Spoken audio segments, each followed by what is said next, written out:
My name is Karen Miller. I'm 48 years old. At 9:41 on a Tuesday night in August, my best friend sent me a photo of my mother's wedding ring. Not a ring that looked like my mother's. Not a similar antique setting, my mother's ring. A small yellow gold band with a half-carat oval diamond, 2 tiny side stones, and a faint bend near the base, where Mom had caught it on the handle of a grocery cart in 1989 and refused to have it repaired because she said, "Your father gave it to me imperfect, and now it matches us." I was sitting at my kitchen table with a cup of chamomile tea I did not want, a stack of thank you cards from Mom's funeral still unwritten, and the sound of rain tapping against the window. My mother, Elaine Miller, had been gone for 7 weeks. Cancer took her slowly, then all at once. For months, my sister Rachel and I had moved through hospital rooms, hospice instructions, medication charts, and the strange, practical cruelty of preparing for a death you still refuse to believe will happen. We had planned the funeral together. We had chosen the hymns. We had folded programs. We had stood side by side at the graveside while our father's old pastor spoke about reunion and peace. Then, 2 weeks after the funeral, Mom's wedding ring disappeared. Rachel said it was lost during cleaning. She had offered to help me go through Mom's bedroom at the house. I was grateful then. I was exhausted, grieving, and still smelling Mom's lavender lotion in the hallway. Rachel had always been more impatient with clutter, more practical in the way people call themselves practical when they want permission to throw away everyone else's memories. We had sorted scarves, shoes, old receipts, bedside books, and jewelry boxes. Mom had kept the ring in a small blue velvet box after her fingers became too swollen to wear it during treatment. She told me twice, very clearly, that she wanted me to have it someday. Not because she loved Rachel less, because I had been named after her mother, because I had sat beside her during every chemo appointment, and because she said the ring felt like my hands. Those were her words. "It feels like your hands, Karen. Careful but stubborn." After the cleaning day, the blue velvet box was empty. Rachel acted shocked. "Oh my God," she said, pressing one hand to her chest. "Maybe it fell out." We searched drawers, lifted blankets, checked the vacuum canister, looked under the bed. I cried on the floor while Rachel kept saying, "It has to be here somewhere," with a little too much urgency and not enough sadness. For weeks, she repeated the story, lost during cleaning. Probably slipped behind something. Maybe Mom moved it before she died. Maybe hospice laundry. Maybe a volunteer. Maybe I had misplaced it. That last one made my grief go cold. Now my phone glowed on the table. A message from my best friend, Laura Bennett. "Karen, breathe before you open this." Then the photo. The ring sat on a gray velvet display pad under jewelry store lighting. Below it, a listing title. Vintage oval diamond engagement ring, estate piece, yellow gold, size 6. The second message came before I could type. I found it on Marketplace. I bought it before messaging you because I was afraid someone else would. Then a third. The seller was Rachel. I stopped breathing for a second. Not metaphorically. My body forgot the next instruction. I enlarged the photo until the screen blurred. There was the bend near the base. There was the tiny scratch on the left prong from when Mom dropped it in the bathroom sink years ago. There was the inscription inside the band, so worn you could barely see it unless you knew to look. E to T, always. Elaine to Thomas. My mother to my father. My father had been dead 12 years. Mom had worn that ring until illness made her hands ache. After Dad died, she used to twist it around her finger when she was thinking, as if his hand were still somewhere near hers. My phone rang. Laura. I answered, but no words came. She said, "Karen?" I made a sound. "I'm coming over," she said. "No." "Yes." "Laura, I have the ring, I have the receipt, I have screenshots. I have the seller messages. I'm coming over." The call ended. I sat at the table while the rain kept falling, and the thank you cards stared at me like tiny accusations. My sister had sold our mother's wedding ring, not to pay rent, not because of a medical emergency, not because a child needed food, to pay for a vacation. I did not know that last part yet. At that moment, I only knew my mother's ring had been listed online like costume jewelry, described as an estate piece by the daughter who had sworn it was lost during cleaning. What Rachel did not know was that Laura collected vintage jewelry and checked local listings every week. What Rachel did not know was that Laura had known my mother for 35 years and had seen that ring on Mom's hand at birthday parties, graduations, backyard barbecues, hospital visits, and the night Dad died. What Rachel did not know was that every online sale leaves a trail if the buyer is smart enough to preserve it. And what my sister absolutely did not know was that Laura had not just bought the ring back. She had asked for a receipt. She had asked for proof of ownership. And Rachel, careless in the way guilty people become when they think grief has made everyone else stupid, had written in the message thread, "It was my mother's. My sister didn't want it after she passed, so I'm selling it to help pay for a trip we already booked. My sister didn't want it." I looked at the empty blue velvet box on the table, then at Mom's funeral thank you cards, then at my reflection in the dark kitchen window. I did not scream. I did not call Rachel. I did not drive to her house in the rain. I waited for Laura. Because sometimes the difference between grief and justice is whether you pause long enough to collect the receipt. This is that story. Before I tell you how my sister learned that a dead woman's wedding ring is not vacation money, tell me where you are watching or listening from, and what time it is there. I always wonder who hears stories like this while remembering the moment someone tried to sell a memory and call it practical. And if you connect with stories about women who were betrayed, underestimated, dismissed, and quietly took their power back, like and subscribe to Ultimate Revenge. Some women do not fight over jewelry. Some women bring the buyer, the screenshots, and the receipt. I grew up in Lancaster, Pennsylvania, in a yellow farmhouse just outside town, the kind with uneven floors, hydrangeas along the porch, and a kitchen where every important family conversation happened while somebody was pretending to wash dishes. My parents, Thomas and Elaine Miller, were not rich. Dad worked as a mechanic for 34 years. Mom worked part-time at the elementary school library and full-time making ordinary life feel safe. She remembered who liked the crust-cut-off sandwiches. She sewed Halloween costumes from pillowcases and clearance fabric. She made chicken soup when anyone was sick, even if the sick person had only called to complain. She wrote thank you notes on cream stationery and believed silverware should be polished before Thanksgiving because love should shine a little when company comes. There were 2 daughters. Me first, Karen. Quiet, observant, bookish, careful with money, careful with words, the child who labeled storage boxes and saved birthday cards. Then Rachel, 4 years younger. Pretty, impulsive, charming when she wanted something, wounded when asked to explain herself. Rachel could cry before consequences entered the room. She could make Mom forget why she was upset. She could borrow a sweater, lose it, and somehow leave with Mom apologizing for making her feel bad. I do not say that because I hated my sister. I loved her. That was part of the problem. Love makes patterns look like personality until the damage becomes too expensive to ignore. As children, Rachel and I shared a bedroom with slanted ceilings. I kept my side neat. Books stacked by size, stuffed animals arranged, school papers in folders. Rachel's side looked like a small weather event.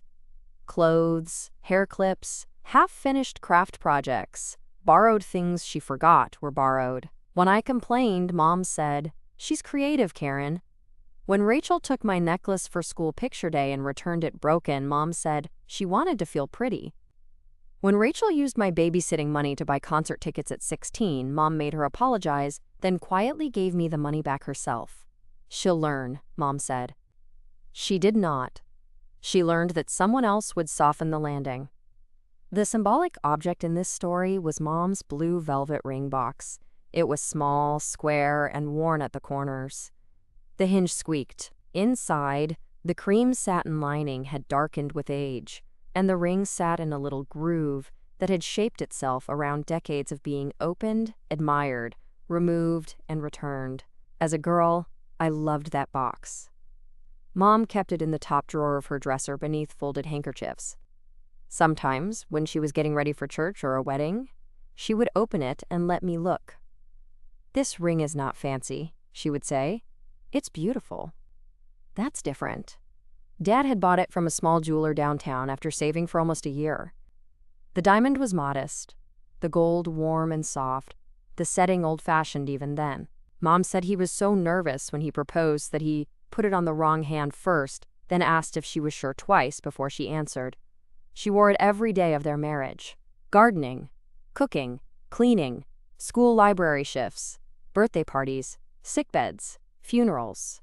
When Dad died from a stroke at 66, she did not take it off for 1 full year. Then one morning, she placed it in the blue velvet box and said to me, "I think I can carry him without wearing it every hour." I understood. Rachel did not. She said, "Mom, if you're not wearing it, maybe you should reset the diamond into something modern." Mom looked at her like she had suggested repainting a sunset. "No." Rachel shrugged. "I just mean, it's sitting there." That phrase would return years later. Sitting there, as if memory has to be worn or spent to prove it exists. After Dad died, I became Mom's closest helper. Not because Rachel disappeared completely. She visited.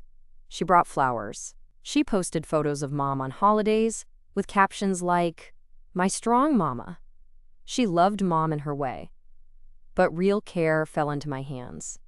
Doctor appointments, insurance calls, grocery runs, yard work scheduling, tax paperwork, prescription refills, annual furnace maintenance, driving Mom to church after she stopped feeling safe behind the wheel, sitting with her on Dad's birthday, listening when she repeated stories because grief circles before it rests. Rachel had reasons she could not help more. Always reasons. Her job was hectic. Her husband Mark was stressed. Her boys had soccer. She was exhausted. She was not good with medical stuff. She had anxiety around hospitals. She had planned something already. She would come next week. Next week was a country where Rachel had lived her whole life. I did not resent it constantly, only in waves. I had a steady job as an office manager for a legal aid nonprofit. I was divorced, with one grown daughter in college, and my schedule was more flexible than Rachel's family liked to admit. I loved Mom. Helping her felt natural, also heavy. Those truths can exist together. When Mom was diagnosed with pancreatic cancer, the family pattern hardened. Cancer made everything urgent. Surgery was not possible. Treatment might slow it, not stop it. The oncologist spoke carefully. Mom listened calmly, hands folded in her lap, wedding ring still on because swelling had not yet begun. Rachel cried so loudly in the hallway that a nurse brought her tissues and water.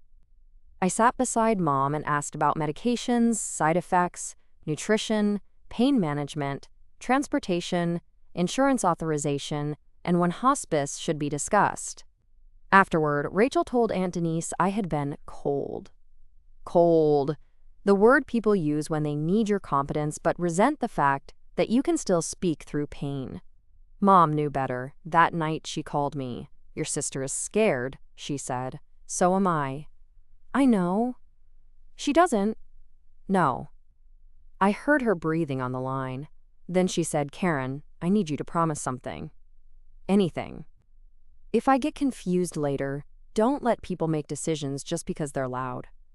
I closed my eyes. "I promise." "I mean Rachel." "I know." Mom sighed. "I love her." "I know." Love does not make her careful. That sentence became a key I would not know how to use until later. Treatment was brutal. Chemo days. Nausea. Weight loss. Mouth sores. Pain. Hope rising and falling with scan results. Mom lost her hair and joked that Dad had always liked hats anyway. She kept lipstick in her purse until the final hospital visit. She thanked every nurse. She worried more about us being tired than about her own body failing. Her fingers swelled in November. She could not wear the ring anymore. I was at her house that afternoon, sorting medications into a weekly organizer. She came into the kitchen holding the ring in the blue velvet box. "I need you to keep this safe," she said. I looked up. "Mom." My hands hurt. "We can put it back in your drawer." "No." Her voice was firmer. "I want you to have it when I'm gone." My throat closed. Mom, don't. Karen. I looked at her. She placed the box on the table. Rachel will want to make it fair. I said nothing. She will say we should sell it or reset it or share the diamond. Maybe. She can have my pearl earrings. She always liked those. But this ring is yours. I touched the box. Why? Mom smiled sadly. Because you know what it is. That sentence carried more than jewelry. She continued. The will says personal items are to be distributed according to my written list. The ring is on your list. But I want you to hear it from me. I cried then. She did too. We sat at the kitchen table with the ring between us. Two women pretending we were discussing property because discussing death directly would break the room. I should have taken the ring home that day. I have forgiven myself for not doing so. Mostly. I left it in Mom's dresser because she said she liked knowing it was near her, and because I thought written instructions and family honesty would be enough. Grief teaches you how much enough is worth. Mom died in June. It was raining the morning she passed. Hospice had been in the house for 12 days. Rachel came during the last 48 hours, which I appreciated despite everything. She cried, held Mom's hand, played old hymns on her phone, told Mom she loved her. That part was real. Mom took her last breath at 3:18 in the morning. I was on one side of the bed, Rachel was on the other. For one moment, there was no competition. Only two daughters, watching the person who made them both disappear from the world. Then came the funeral. The casseroles. The flower arrangements. The awful task of choosing a photo. The obituary. The church ladies. The relatives who said, "She looks peaceful," though Mom was not there to look like anything. After the burial, Rachel became energetic. That is how grief worked for her. She wanted tasks, but not the quiet ones. She wanted visible sorting, donation piles, boxes, decisions. She said cleaning would help us process. I wanted to wait. The house still smelled like Mom. Her reading glasses were still beside the lamp. Her slippers still sat near the bed. Rachel said, "Karen, we can't freeze time." I wanted to say, "Watch me." Instead, I agreed to start with clothes and paperwork. We spent one Saturday in Mom's bedroom.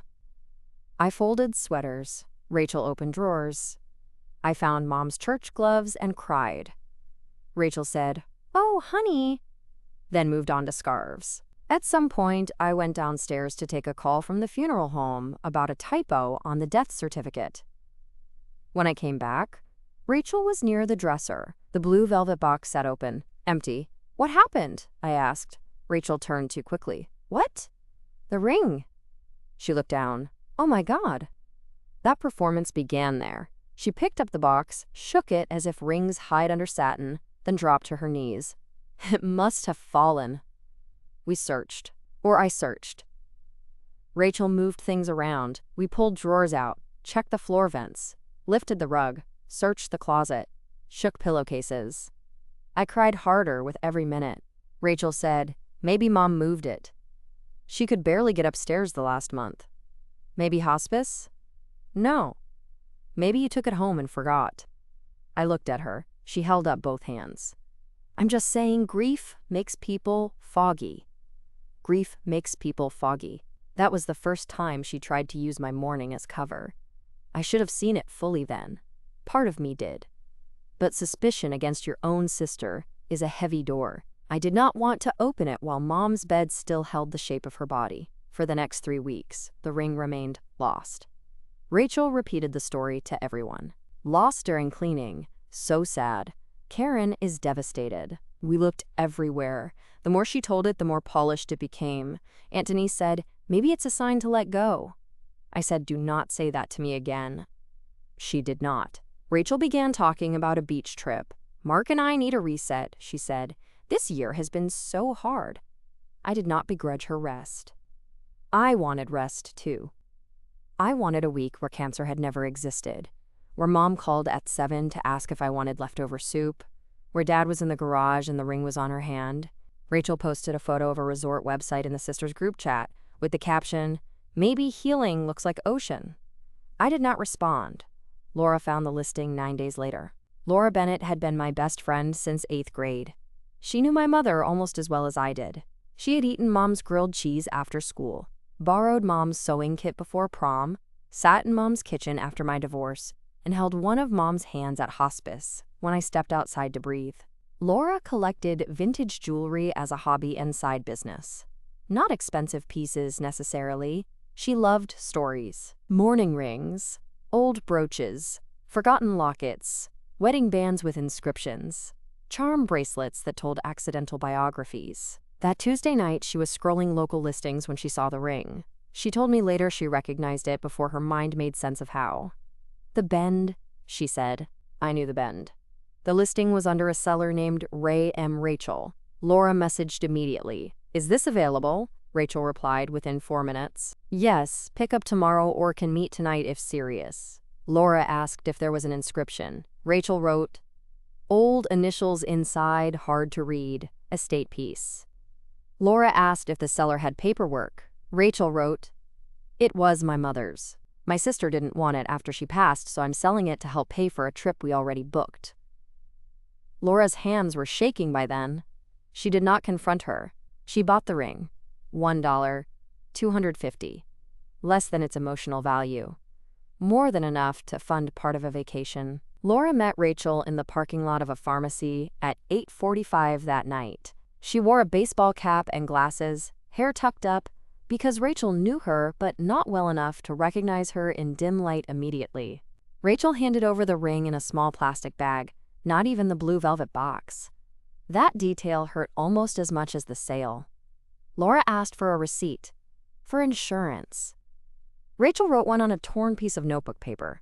Received from Laura B. $1, $250 for estate diamond ring. Sold as inherited family property. Rachel Miller. Then Rachel took the cash and left. Laura sat in her car for 10 minutes before texting me. When she arrived at my house, rainwater shone on her coat. She carried a small white envelope, a folder, and the ring wrapped in a soft cloth. I opened the door. She said nothing, just held out the ring. I took it. My knees weakened. She caught my elbow. We sat at the kitchen table. The same thank you cards, the same cold tea. But now Mom's ring lay between us. I touched the bend, the prongs, the inscription. E to T, always. I began crying so hard I could not see. Laura cried too. "I'm sorry," she said. "I didn't know if I should tell you before buying it, but I was afraid she'd sell it to someone else." "You saved it." "I bought it back." "No," I said, holding the ring. "You saved it." Then she showed me everything. Screenshots of the listing, seller profile, message thread, receipt. Photo of Rachel's car at the pharmacy. Bank withdrawal. Timestamps. Laura had built a file before bringing me the truth because she knew me well enough to know grief needs something to stand on. I read Rachel's message again. "My sister didn't want it," I whispered. "She said I didn't want it." Laura's face hardened. "I know." She watched me cry on Mom's floor. "I know." She helped me search. "I know." Something inside me became still. That stillness frightened me less than the grief. I took a photo of the ring on my table. Then I took a photo of the blue velvet box beside it. Then I opened Mom's estate folder. Because my mother, careful even while dying, had left a personal property list. Wedding ring, Karen. Pearl earrings, Rachel. Recipe cards, Karen and Rachel to copy. Library brooch, church school donation. Dad's watch, grandson Ethan. The ring had been mine by Mom's written instruction. Rachel had not only lied, she had sold property that had been specifically given to me. I called the estate attorney the next morning. His name was Paul Everett, and he had handled Mom's simple estate documents. He was a quiet man with narrow glasses and a voice that made even bad news sound organized. I emailed him everything. He called an hour later. "Karen," he said, "this is not a misunderstanding." "I know. The ring was specifically bequeathed to you on the personal property memorandum. Your sister had no authority to sell it. I have it back now." "That does not erase the act." "What can I do?" "Several options. We can send a demand letter for reimbursement of the purchase price to your friend, acknowledgement of wrongful sale, and any additional costs. You may also file a police report, though families often choose civil resolution first. The receipt and messages are strong evidence." strong evidence. A phrase that sounded like a handrail.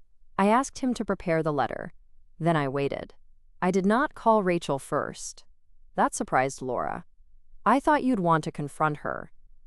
I do. But I want her to lie in writing first. Laura smiled sadly. Your mother raised a careful daughter. Yes.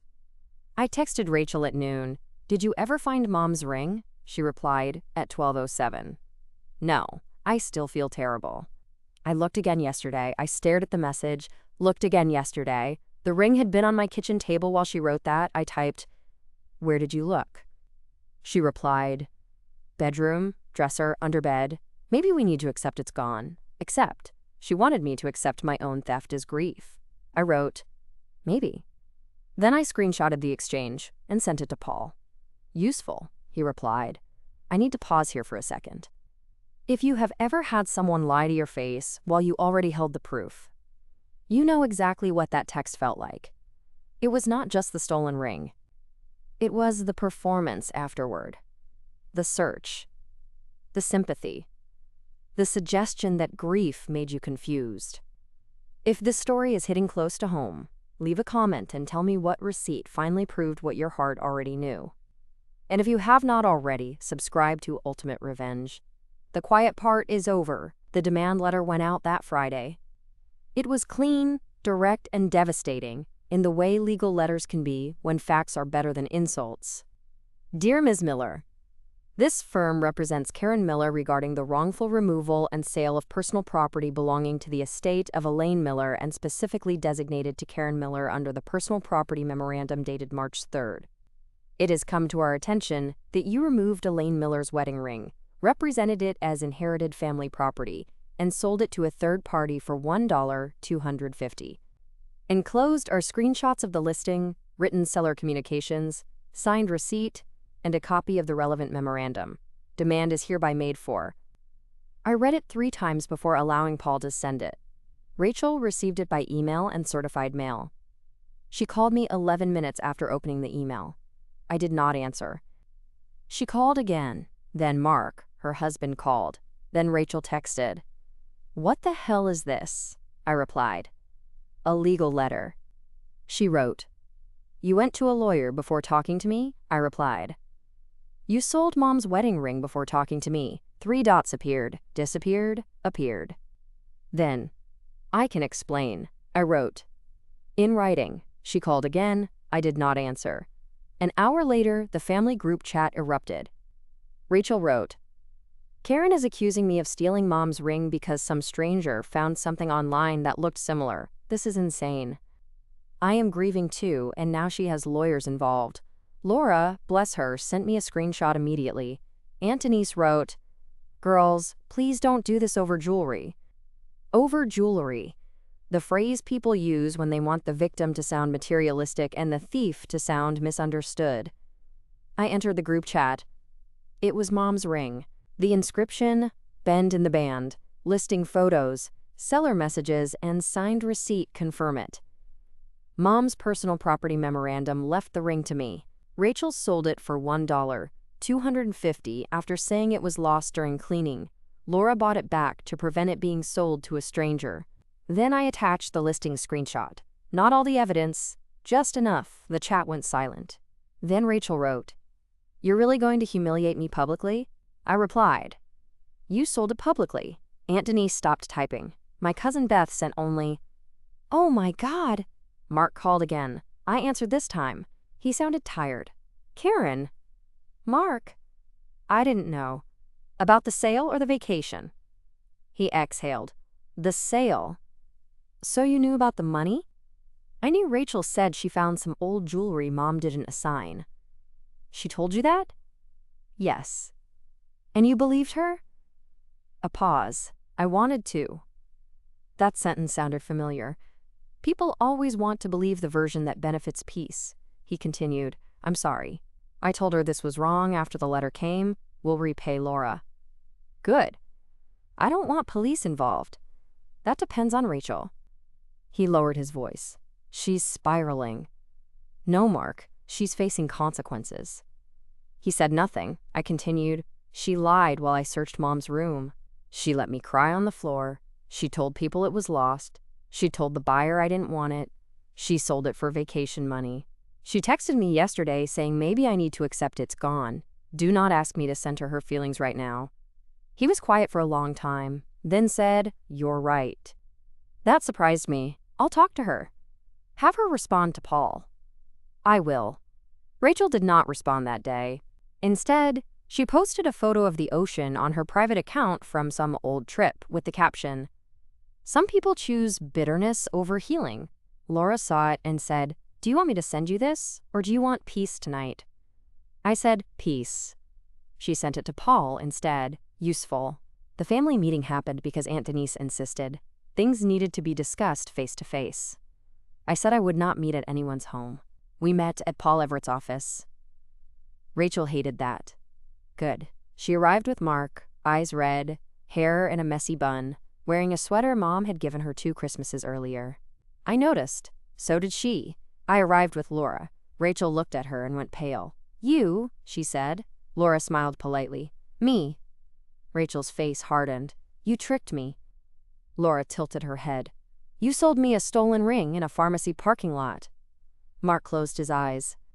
Paul began the meeting before Rachel could perform more injury. "We are here to resolve a wrongful sale of personal property.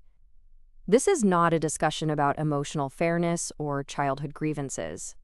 The ring was specifically designated to Karen. Rachel removed and sold it. Laura purchased it and returned it to Karen. The evidence is documented." Rachel began crying. I panicked. I looked at her. "When?" She wiped her eyes. "When I took it." "You did not panic for 3 weeks while telling me it was lost." She flinched. "I didn't know how to fix it." "You could have given it back." "I already sold it." "You could have told me." I was ashamed. "No, you were caught." Mark said softly, "Rachel." She snapped, "Don't." Paul slid copies across the table. Listing, message thread, receipt, estate memorandum. Rachel stared at the papers like they had betrayed her. Then she said, "Mom shouldn't have left it only to you." There it was. Not panic, not mistake, motive. I sat back. "Say that again."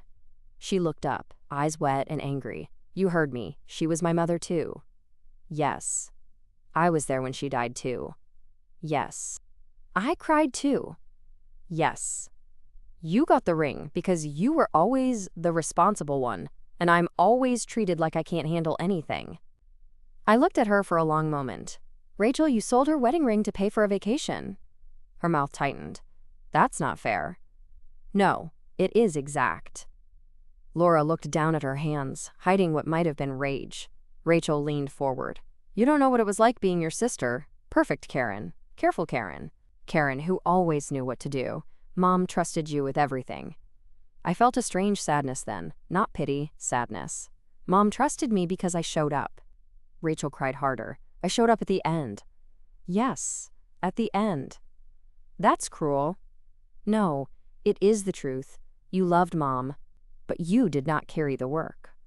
Rachel looked at Paul as if he might object to emotional accuracy. He did not. I continued. "Mom left you the pearl earrings." Rachel wiped her face. "They're worth less." There.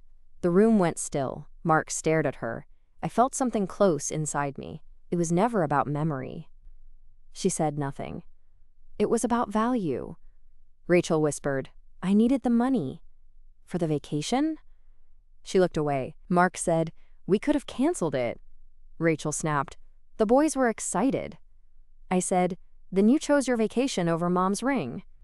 She slammed her hand on the table. "It was sitting in a box." I stood, not fast, not dramatically, just enough. "Because Mom is dead, Rachel." Silence. My voice stayed quiet. "It was sitting in a box because the woman who wore it for 41 years is dead." "It was sitting in a box because I had not yet found the courage to place it in mine. It was sitting in a box because grief does not move at your vacation schedule." Rachel collapsed into sobs. Mark put a hand on her shoulder. She shook it off. Paul cleared his throat. "The required resolution is simple. Rachel reimburses Laura $1, $250, plus any transfer fees." Rachel signs an acknowledgement that the ring belongs to Karen and was wrongfully sold. Rachel also confirms no other estate property has been removed or sold. Rachel whispered, "And if I don't?" Paul's voice remained calm. "Karen may file a police report and pursue civil remedies.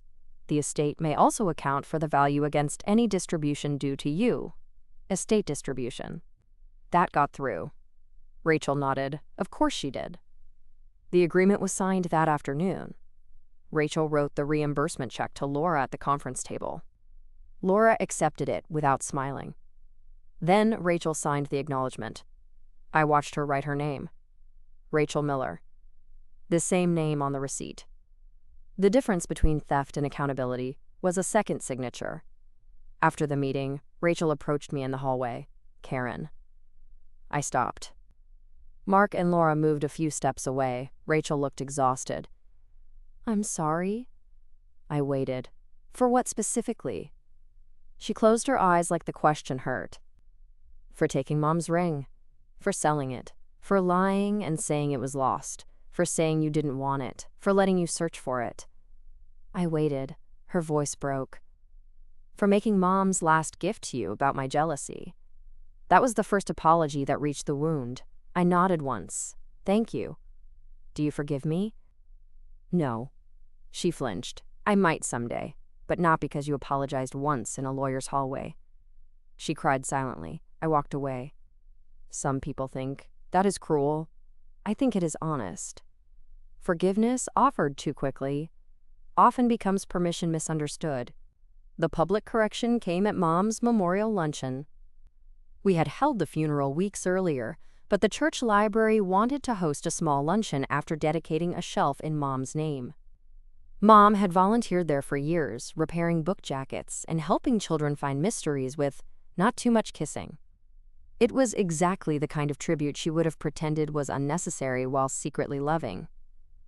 Rachel did not want to come. Aunt Denise pressured her. I almost told them both to stay home, but Laura said, "Let the room see who can stand in truth." So I went. The luncheon was in the church hall. Sandwich trays. Lemon squares. Coffee urns. A display of Mom's favorite books. The blue velvet ring box sat in my purse with the ring inside. I had not worn it yet. It felt too soon. After the dedication, Pastor Allen invited family members to share memories. Aunt Denise spoke about Mom's kindness. My cousin Beth told a funny story about overdue library books. Mark spoke briefly and gently about how Mom always made him feel welcome. Then Rachel stood. The room became alert in that churchway where everyone pretends not to anticipate drama. Rachel held a note card, but did not look at it. "My mother loved carefully," she said. She remembered what things meant. Recipes, books, rings, stories. I did not always understand that. After she died, I did something selfish and hurtful, involving something she left to Karen. I lied about it because I was ashamed and jealous. Karen protected Mom's wishes when I didn't. The hall was silent. Aunt Denise looked like she might faint into the potato salad. Rachel continued. "I'm not sharing details because this isn't about gossip. I just want to say publicly that Karen honored Mom. I did not. I'm sorry." She sat down. My hands were shaking. Laura squeezed my wrist under the table. That apology did not erase anything, but it corrected the room. Afterward, Aunt Denise approached me. "I didn't know," she said. "You didn't ask before telling me not to fight over jewelry." Her face flushed. "You're right." That was perhaps the shortest apology in family history, but I accepted it with a nod. Pastor Allen came over quietly. "Your mother would have appreciated truth in her library." I smiled sadly. "She would have corrected our grammar first." He laughed. "She did that to my sermons twice." Of course she had. That afternoon I went home, opened the blue velvet box, and placed Mom's ring on my finger. It did not fit my ring finger. Mom's hands had been smaller before illness. It fit my right hand middle finger, slightly snug, warm after a minute against my skin. I stood in front of the mirror. For a moment, I saw Mom's hand, then mine. Careful, but stubborn. I wore it for 1 hour, then placed it back in the box. The next week, I took it to a jeweler. Not to sell, not to reset, to clean and inspect it. The jeweler, a woman named Nina, looked at the inscription and smiled. "Old love," she said. "Yes. Do you want the band straightened?" I hesitated. The bend from the grocery cart, the imperfection Mom loved. "No," I said. "Leave it." Nina nodded. "Good choice." When I picked it up, the diamond looked brighter, but the ring still looked like itself. That mattered. I began wearing it on Sundays. Not every day. Sundays. To the grocery store. To the cemetery. To church sometimes. To my kitchen table while writing the last of the thank you cards. It became less of a wound and more of a witness.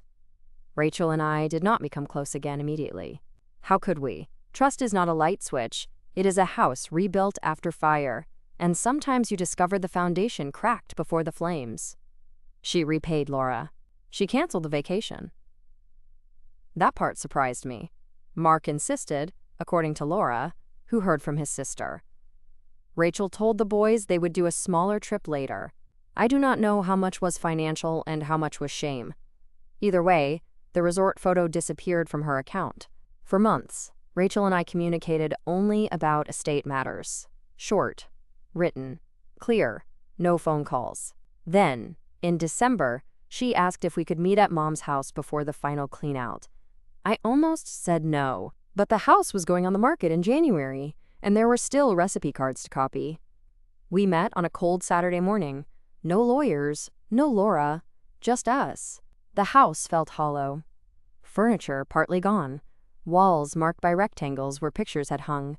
The kitchen still smelled faintly of lemon oil. Rachel brought coffee, a peace offering. I accepted mine. We sat at the kitchen table where Mom had given me the ring and where I should have taken it home. Rachel looked at the tabletop. "I keep thinking about the day Mom told you the ring was yours."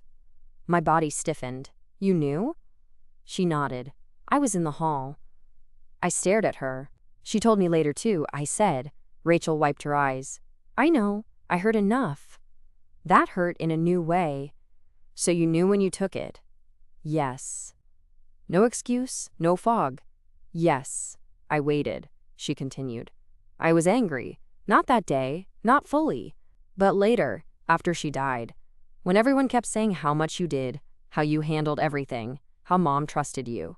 I opened the drawer and saw the box, and I just thought, of course Karen gets the ring too."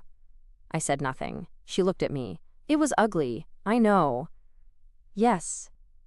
I told myself I deserved something valuable. Then I told myself you wouldn't wear it.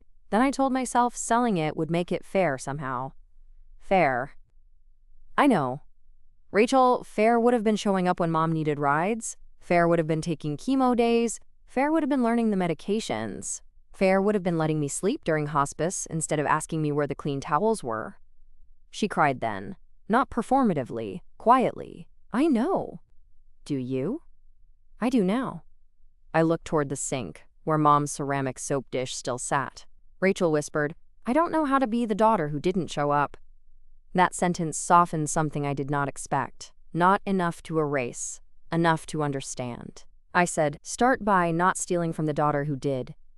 She laughed through tears. It was a broken laugh, but real. We spent the afternoon copying recipe cards. Mom's handwriting filled the table. Chicken pot pie, lemon squares, Dad's birthday meatloaf, Christmas punch. Rachel copied slowly, tracing letters with her eyes, as if seeing Mom through ink. At one point she said, "I don't want the pearl earrings." I looked up. "What?" "I mean, I do, but not if it feels like I'm taking the consolation prize." "They were left to you." "I know." "Then take them. Wear them. Don't sell them." She winced. "I deserved that." "Yes." She took the earrings. She wore them to the closing when we sold the house. I wore the ring. Neither of us mentioned it. We did not need to. The estate settled quietly after that. Mom's small savings were divided as instructed. The house proceeds went equally between us. The library shelf remained. Dad's watch went to Ethan. The recipe cards were copied and shared. The blue velvet box came home with me permanently. Laura refused to keep the reimbursement check at first. "I bought it because I love you," she said, "and Rachel reimbursed you because accountability matters." she sighed. You're annoying when you're right. I learned from Mom. Laura eventually deposited it. Then she used part of it to buy a locked display case for her vintage jewelry booth and labeled one section, Provenance Matters. I laughed for 5 minutes when she showed me. A year later, on Mom's birthday, Rachel came over with lemon squares. They were slightly overbaked. Mom would have noticed. I did not say it. We sat at my kitchen table. She saw the ring on my hand. Her face tightened, then softened. It looks like her. Yes. I'm glad Laura found it. I looked at her. So am I. She swallowed. I hate that the story includes me selling it. Then live so the next story doesn't match. She nodded. That is where we are now. Not healed. Not broken beyond repair.